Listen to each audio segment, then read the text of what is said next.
Hi. Hello. We're carrying on in Ray Francis' book, In Search of Christian Freedom, on page 181 at the subtitle, Human Standards and Pressure. An illustration of the spirit prevailing within the organization is found in the attitude the governing body of Jehovah's Witnesses showed toward certain material originally prepared for inclusion in a Bible commentary on the letter of James.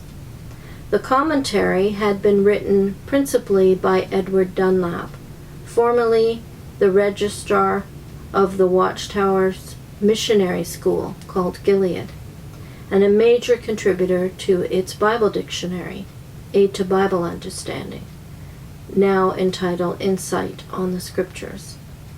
Ed Dunlap was himself a very active witness.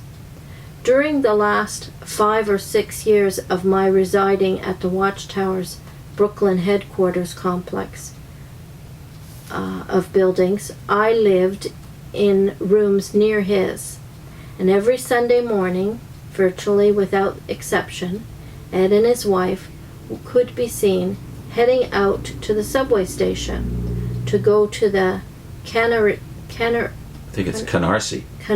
congregation to engage in group field service with other congregation members. He was in this respect considerably more exemplary than several governing body members. Showing that he did not believe in a passive, apathetic Christianity, Ed Dunlap pointed out in the introduction to the Bible commentary that the disciple James's letter refuted the view that faith and works were, in effect, mutually exclusive, or, quote, that a purely intellectual faith was sufficient for the Christian, unquote. He went on to say of those overlooking the value of works, and again these are direct quotes from commentary of James, this would ignore any need for faith to affect the heart, and would deny that faith had power to move a person, to make changes in his personality and his life, to do things for others in a positive expression of that faith.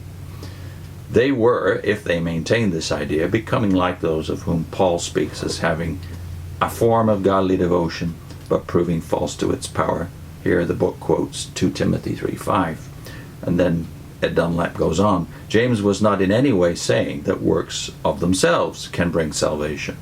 We cannot properly devise a formula or build a structure through which we can work out our salvation.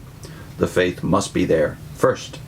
As James clearly emphasized, good works will come spontaneously from the heart with the right motive of helping people in love and compassion.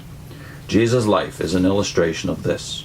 The law that the Christian follows is the law of a free people, not a law code like the Mosaic law. And here references not only to James 2:12, but also to Romans 2:29, 7:6, and 2 Corinthians 3 verse 6.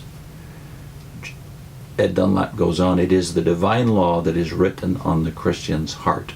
And here the commentary quotes from Jeremiah 31 verse 33 and also Hebrews 8, which is the only time the New Covenant reference from Jeremiah is cited in the New Testament. This is Ray continuing now. It had been very difficult to get the governing body as a whole to agree to the writing department's recommendation for the preparation of a Bible commentary, not just on the letter of James, but any commentary. For some reason, certain members seemed to view it as a risky undertaking and voiced strong reservations or negative feelings toward the project.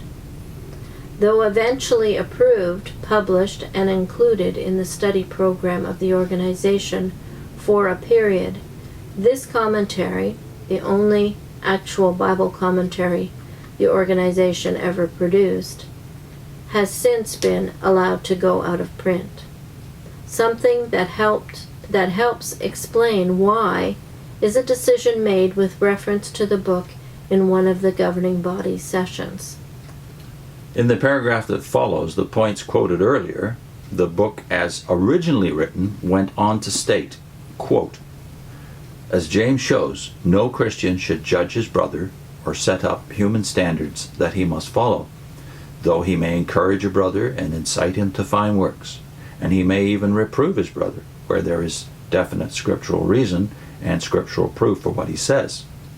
When the right works are performed, they must be carried out at the direction of conscience. The real Christian will not do things by rote, and he does not need a detailed code of rules. Neither does he carry out his good works because of pressure from others. The Apostle Paul points out these facts at Romans chapter 14. So if a person has a genuine living faith, the works will reasonably follow. They will be good works that God will reward because they are performed out of heart devotion. However, one who tries to gain righteousness through a minutely defined structure of do's and don'ts will fail. Such righteousness is of men and not of God. We should point out that there's been quite a few commentaries put out by the Watchtower since then, but it seems that even they have been allowed to go out of print.